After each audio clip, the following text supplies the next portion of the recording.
Good morning, everybody. Good morning. There we go. Now it's on. Here you need. Good morning and welcome to our summer series masterclass. We're starting to near the end of the master classes, but don't worry, we've saved the best for last. Ish. We're not quite at the end of our series, So, we're getting there. one of the best for one of the last. One of the best for near the They're all the best. That's how it is. If you are just now joining us in our series of masterclasses is when we ask subject matter experts to come and talk about what they do, what they're passionate about, and give you a window into their lives and how maybe if you want to do the thing that they're doing, that you can jump in and help. We're giving practical advice because this class is about you and not necessarily the person that's up here. So we started the master classes with Steve Blower, who talked about church and city engagement. Then I talked about faith and science. Then we had Jane Avery up here, who gave us a window into our youth ministry. Then Rob gave us a window into his life and his passion for worship ministry. Susan talked to us about prayer, Eddie about faith and art. Dr. Oster gave a master class on part of 1 Corinthians, because you can't do all of 1 Corinthians in one sitting. Then we had a missionary from Tanzania, Ralph Williams, and last week we had our very own Daphne, who talked to us about the worship ministry. hospitality. Oh, it's on the plane, I'm sorry. And this week, we have our very own Anna Barber. Yes, today we have Anna. And Anna will be sharing about foster care with us this morning. A very important subject. Someone wants the microphone here. Our children who are in need. And so she's going to be addressing that and opportunities within our church and as individuals. Sorry, buddy. So, having a kingdom mindset about our children in our city and in our world, because we know that to God, children matter and are important and are examples even. Jesus said, if you want to enter the kingdom, be like little children. And so today, Anna is going to be talking about the children in our city and her passion in foster care. She's been at White Station since 1991 and administrative assistant to our lead minister, Bob Turner, since 2021. So here she comes. Come on up.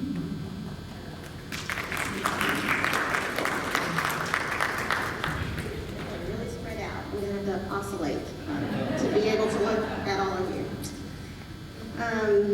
Today's master class is focused on foster care, and some masters in that area would be child welfare workers, social workers, psychologists, therapists, counselors, juvenile justice workers, and most importantly, people who serve as foster parents. So for those of you who are keeping score, I am 0 of those things. I have one singular qualification to even be here, and that is a broken heart. See, because I love family. I just love it so much. I love family traditions, I love family trips, family holidays, family pictures, family heirlooms. I was very blessed to grow up in a happy home. I've been very blessed to have a family of my own, and it really, truly breaks my heart that there are children who don't get to experience all those things in the same way that I did. Not only do they not get to experience the very best of what a family can be, but often they are the victims of the very worst that family can be. And so that's our starting point.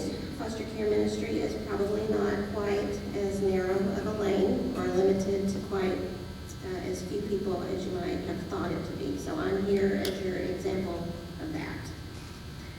So let's start with why this is important to us as a church. Why are we even talking about this? And first of all, of course, that's because it's important to God.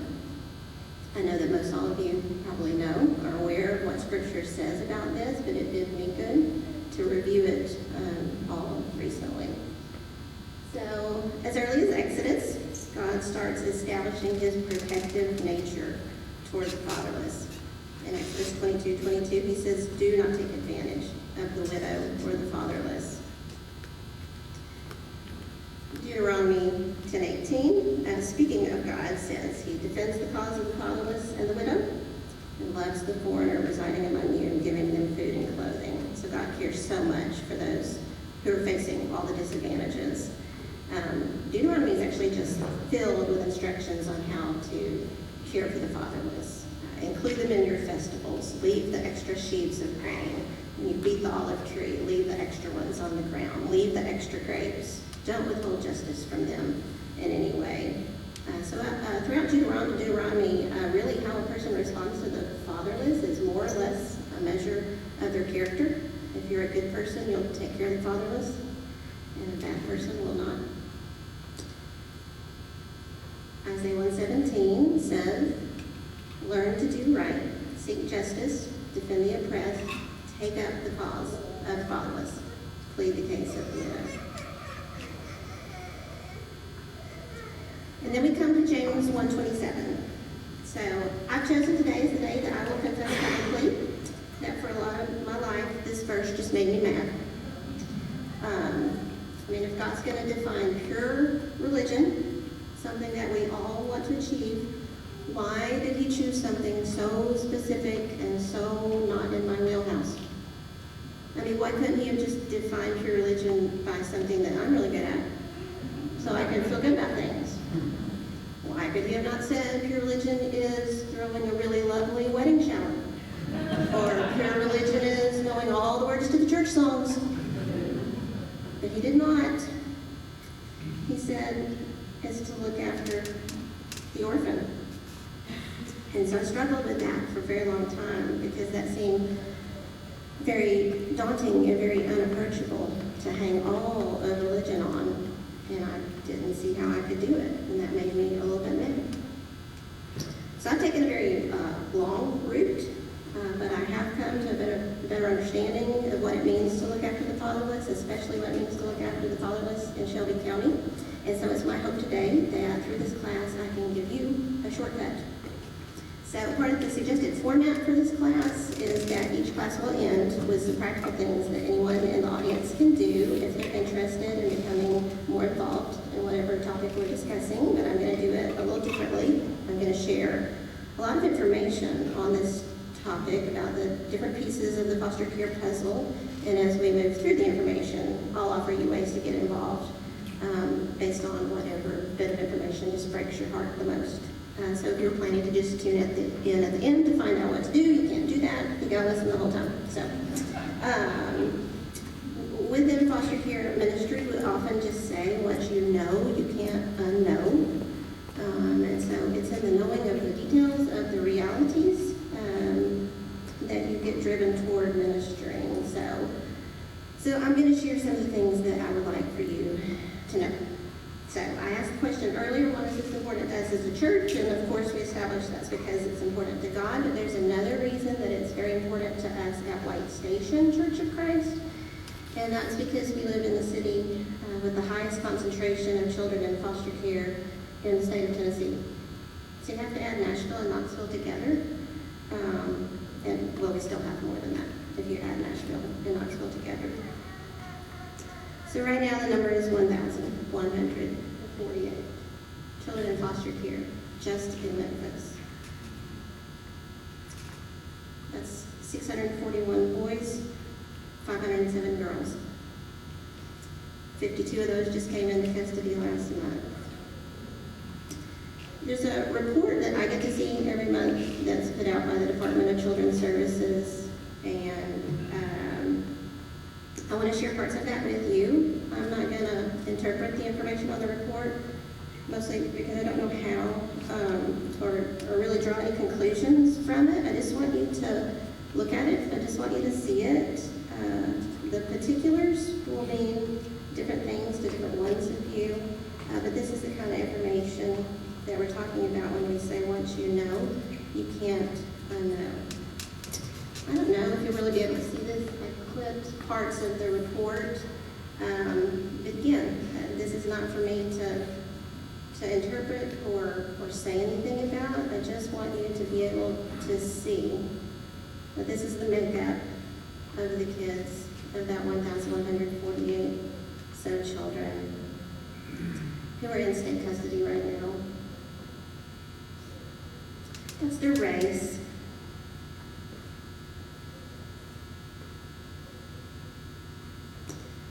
These are the age ranges.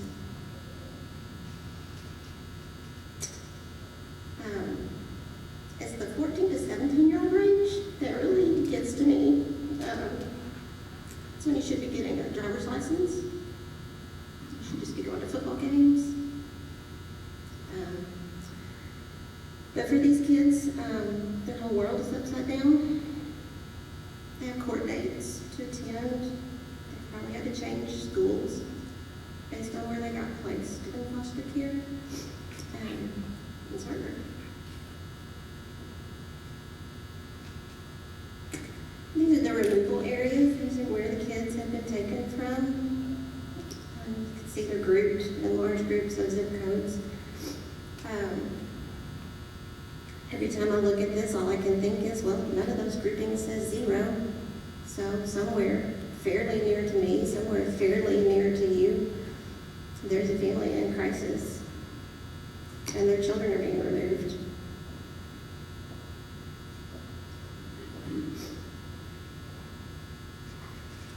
I don't know how well you can see this one, but these are the reasons for removal. This tells us a lot. Of course, the majority of them get lumped into that category that says multiple reasons. So, for as difficult as it is to look at each reason individually, just think about that for those children. There's several of those at play in their life. And you don't have to look very hard to see that drug use by parents is a huge factor. And if we're serious about taking care of these children, we've got to get serious about recovery from drug abuse. The first line of this I couldn't even include. It was garbled on the digital file that I had, but that was the line that represented abandonment, and that was 5%. That word is just, it's hard to say. The people who were put on the planet to protect you and take care of you have walked away from you voluntarily. There's 33 children who've suffered sexual abuse. Those 2 kids on the last line where it says whereabouts unknown, I just wonder where they are this morning, what they're wearing, what they're eating. This report can be very overwhelming. Excuse me, I came prepared. Because these numbers are big. Each one of those numbers is a child, and that child has a variety of needs, and many of those we can meet. And here at White Station, we have a specific way of doing that, several specific ways of doing that. If you don't know, we have a ministry called Barber, which consists of 2 really lovely rooms in our Community Life Center, and they're filled with resources for children entering foster care. So when the department removes a child from their home, it's not scheduled, it's not planned for, and the child most often walks away with nothing or with a few things that have been stuck in a trash bag as they're walking out the door, and so that creates tangible needs of clothes, underwear, socks, shoes. We can do that, and we are doing it, and there's ways that you can help with that. We love new items in Threads of Hope, and so just buy something. Just buy something and bring it. You know what kids need. They need pants and shirts and socks and underwear. We need all the sizes all the time, so just pick one, whichever one you want, whichever one's on sale. Or you can call me and find out what we need at the moment. We have one partner who shall remain nameless, who felt like maybe she was developing too close of a relationship with Amazon.com. And so she just made the commitment that anytime she's shopping on Amazon and has an open cart and is about to place an order, she adds something for Threads of Hope. How great is that? It's just, yeah. If you're Target and you feel like your Target trip is getting out of control, just go to the children's section and buy something. It'll redeem the whole trip. This is good for all of us, okay? So buy something new. We need school uniforms right now. So just pick up some pants, pick up a navy or a white shirt. That'll get you into any school. Buy a uniform. We also take gently used items, but we launder those before they go on the shelf because we want them to be fresh and clean. And I have not found a laundry room here at White Station Church of Christ. So we have to send all that out. People have to do laundry for us. And so we could use more people. They were coming and picking up bags of laundry, taking it home, washing it, bringing it back. What we need most of all are people to host appointments in Threads of Hope.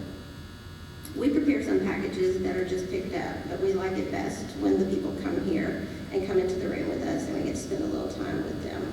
So, especially if you live near church and have good availability during the day, we need you. But I'll be honest, we only need you if you're very flexible and very easygoing. Okay, the people coming to the appointments are either foster parents or caseworkers. And both of those categories live chaotic lives. And so if it's 2 o'clock appointment, they may come at 2:30, they may not come at all. So we need to be flexible to be able to do that. Some appointments are really sweet, some appointments are really hard and really awkward. So if you can roll with all those things, we need you to host appointments. So just a really simple notion of pooling some resources together, offering them to children. We just finished a fiscal year here at White Station at the end of June. So for this past fiscal year, we served 467 children out of those 2 little rooms over in the CLC. And so that's significant. That's enough. We just started, obviously, our new fiscal year, July 1st. We've served 45 kids already in July. So there's a need, and we have an answer to that. And no matter how many times you do it, 467 times, it just, the joy is new every single time.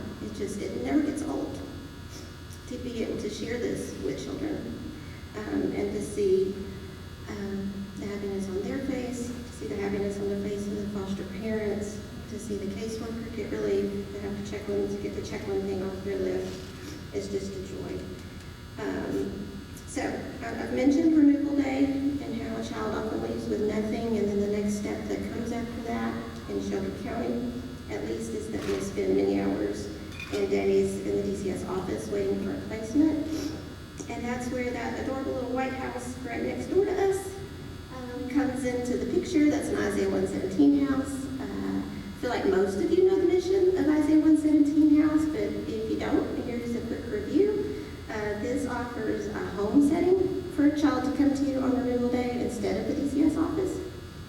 In the office, the children are uncomfortable and unsettled, and they have little else to do other than focus on the fact that it's taken the caseworker a long time to find somebody to say yes.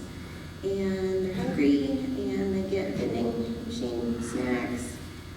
So compare that to coming into an Isaiah 117 house where they can lay on the couch, they can play with toys, they can play in the backyard, take a bath, put on clean clothes, have the full attention of a trained volunteer, request whatever they want to eat, and all this is going on. They're hardly aware that there's a caseworker in the next room working hard to find a placement. So it's a game changer, and we can do this. We are doing this. There are a ton of ways to help, but right now, Isaiah 117 is looking for bin buddies. And if you've been around for a while and done a red tub at Christmas, this is just like a red tub with a long-term commitment. You just sign up for a tub, and you fill it with just one particular thing. It may say girls size 7, 8, and that's just all you do. You fill that tub with our boys' socks. You fill it up, you drop it off. It goes upstairs in this house. That's the giving room. That's where kids will come and pick out their things. And when it begins to get empty, to fill it back up. So that's an ongoing way to serve the kiddos in this house. Like I said, there are a ton of things you can do for Isaiah 117, but this class is not 3 hours, so we will just have to move on. Okay, so those are, so far we've talked mostly about serving the child directly, but another way to serve the child is to serve the foster parents who are caring for them. Fostering is very hard and very demanding. It takes a special type of person to open their home to fostering, but sometimes no amount of special is equal to the hard. And Tennessee holds another record. We have the largest number of foster parents in Tennessee who closed their home after one placement. And that's because it was just more than they could do. So for those of us who are not opening our homes, it's very, very important that we hold up the people who do. And we can do that. And we have a specific way to do it at Y Station. It's called RAP ministry. So each letter of RAP stands for a way that we support foster parents: words of encouragement, respite care, acts of service, and prayer. So we've done this over the last couple of years, and we've served a number of foster families in this way. It's not hard. It's all the things you know how to do. You know how to write encouraging notes and send encouraging texts, and you know how to babysit, you know how to prepare meals and run errands, and you know how to pray. So we just corral all those things and direct them toward a family who's fostering, and it really, really, really makes a difference. One of the very first people that we wrapped around was a single person who took in 2 teenage girls, and to this day, she will tell you she could not have done it without a rep team. She says without a doubt, she would have waved the white flag, but she didn't, because she knew that help was always just a text message away. This is significant work. The true RAP model, the way it was established, is that a church wraps around the family or the families within their church that are fostering. And so for the time that we've been doing RAP ministry, there has not been a family within our church actively fostering, so we've been wrapping around foster parents in our community. But that will possibly change this year. I asked their permission to share with you that Courtney and Andrew Pitts are training to become foster parents. I didn't exactly tell them I was going to put a picture on the screen, so don't walk up to them and say, "Hey, I recognize you from Anna's class last week." So anyway, Courtney and Andrew are fairly new partners here. They attend second service, and hopefully sometime within the next few months, their home will be open for placement. They have not even celebrated their first anniversary yet, and they have completed the coursework to be foster parents. I just think that is incredible, incredible. We are interested in all foster placements taking place across our city, but when a child gets placed with Courtney and Andrew, that one's different. That one is ours. We don't want Courtney and Andrew to want for anything. We want to lavish them with love and care, and we want to lavish their child with love and care. If you haven't seen the movie Sound of Hope, I would recommend that you see it. I think it's still in theaters. And it's very moving, and it's very sweet, and it is very convicting. It's the true story of a really small church in Possum Trot, Texas, who got serious about the children in their community who needed a family. So I won't tell you how it goes, just go see the movie, but I loved the scene where the first member of their church who took in foster children brought the children to church. And as each adult introduced themselves to the child, they said, "My name is so-and-so, I'm your auntie. And my name is so-and-so, I'm your uncle." And that's how I want it to be here. Whatever child comes into Courtney and Andrew's home, they'll have an Aunt Susan and Uncle Ron. And they'll have an Aunt Misty and an Uncle Scotty. So please be in prayer for Courtney and Andrew, and be ready to be family to any child that comes into their home. But once this happens, we don't want to stop offering RAP care to other people in our community. So that means we need a lot more people in our RAP ministry. We've already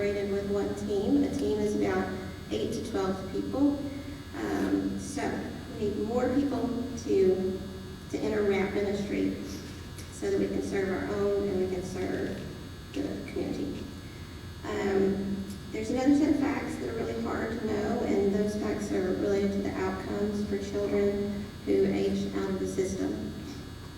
All foster care doesn't end with adoption, and so children age out of the system at 18, and they're on their own to navigate the world, and the statistics related to that group of children are really, really bleak. So everything you see in the smaller circles, those become much more likely for a child aging out of the system. So I'll just read some of the specifics.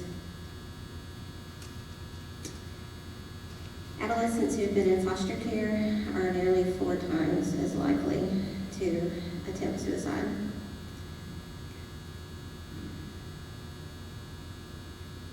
Of the young people who are victims of sex trafficking, anywhere from 50 to 90% of them have been in foster care.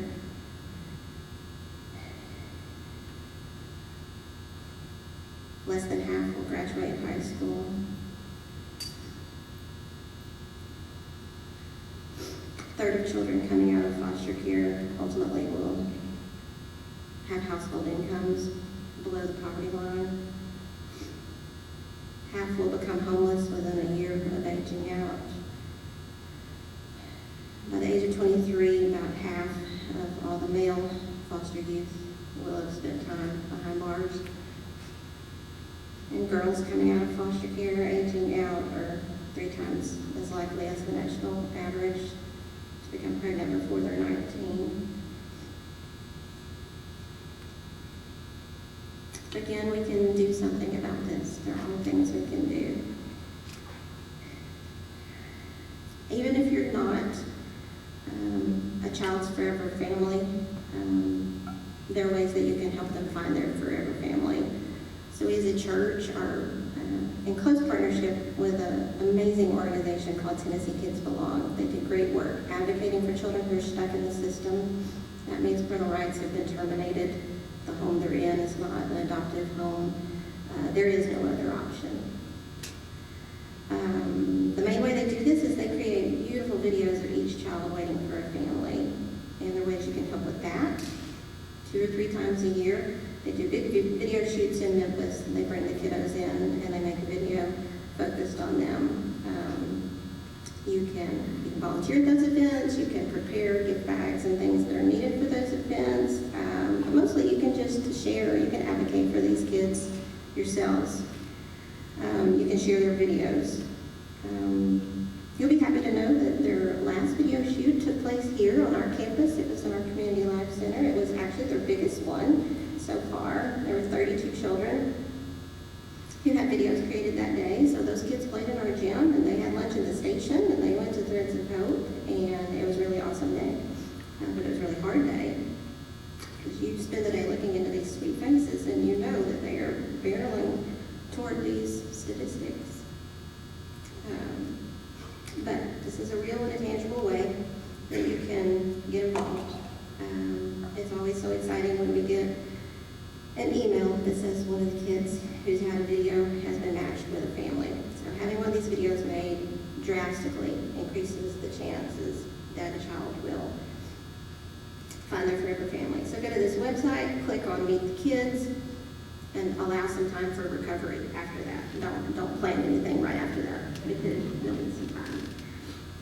Tennessee Kids Belong also has an app that is a resource for foster families, and it lists things like events that would be of interest to a foster family. It lists community support. Threads of Hope is listed there. It lists foster-friendly churches. Waystation is listed there. Foster families, that's something you don't think about. They sometimes have a hard time finding a church home because it's hard to assimilate into a large church that hasn't really thought much about foster care and the needs of children in that situation. So the app helps families find churches that they know have thought about it.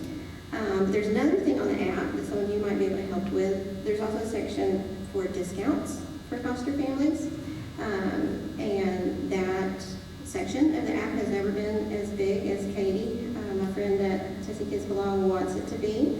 So if you work somewhere that a foster family might want to go for services or entertainment or food or anything, find a person where you work who could make that decision to offer a discount to foster families, and put them in touch with me. I'll put them in touch with Katie, and that can happen. Simple way that you can help. For kids who do reach the point of aging out, there are some resources that are developing and some ministries that are developing that path to serving kids. Is not quite as clear cut right now in Shelby County, but if that's what breaks your heart the most, I would love to empower you to go out and find a way for us to be more engaged with that set of children. I've been in one meeting with one group who's doing that. That might be a place to start, but mostly we just need an aggressive, investigative soul who wants to find a path for us in that area.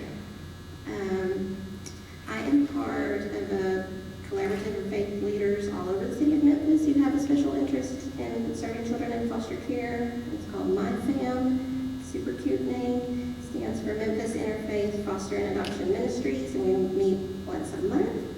I hate meetings, but I love going to this meeting every month, mostly because it's just so humbling to be in the same room with people who are doing such significant work around our city. So I wish I could tell you about everybody who's in that meeting and what they're doing and how you can help them out. But we meet this Thursday, so if you want to come, just text me and I'll take you to the meeting with me, and you can just meet all them in person. I hope today that you feel encouraged. God's people are fighting hard for children in difficult places, and Y Station is right there in the mix, but I hope that you also feel challenged. There's another group that I'm a part of, and we've been reading a book together called More Than Enough, and that's the goal. It's the goal in Shelby County. It's the goal for any community who wants to serve children in foster care. You want more than enough. Obviously, you don't want less than enough, but you don't want just enough. You want more than enough so that you know that the next child coming in to foster care already has what they need. There's more than enough families to foster. There's more than enough wraparound support. There's more than enough physical resources. And so that's a lot of work to get to that point, but we can do it. Foster care ministry will surface the very worst things about you, and it will push you to be better. When a child or family has an urgent need at a time that I needed or wanted to do something else, it surfaces my selfishness, and it pushes me toward generosity. When I do something really hard and significant and nobody else sees it or knows it, it challenges my pride, and it pushes me toward humility. When I interact with a bio family in a deep, dark pit, it challenges my tendency to judge how they got there. And it pushes me toward grace. When I have a difficult interaction with the department, it challenges my intolerance. And it pushes me toward forgiveness. And all these things I'm being pushed toward sound a lot like a more pure religion. So what do you know? He was right.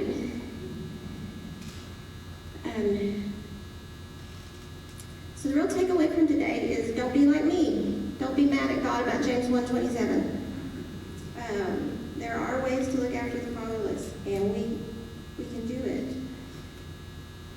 And if we all do it, things will get better. And so I hope now you know something that you can't unknow. And I hope that in the knowing that you are moved to do something about it. So if I have mentioned anything today that you want to know more about, I would love to email you or talk to you or text with you. So this is my contact information. You can find it in the church directory. And I would love to talk to you about what you wanted to do. I've shared this quote before from a writer who I really like, but I'll share it again. She said, said, I can't fix this broken world, but I can hold some of the pieces. And that's what foster care ministry in a church does. It holds some of the pieces. Let's close with a prayer. Dear God, thank you for this room full of people who've taught me so much about ministry over the years. Thank you that our church has so many opportunities to minister specifically to children in hard places. Please show each one of us what you want us to do. May our efforts bless children and families and bring you glory. In Jesus' name, amen.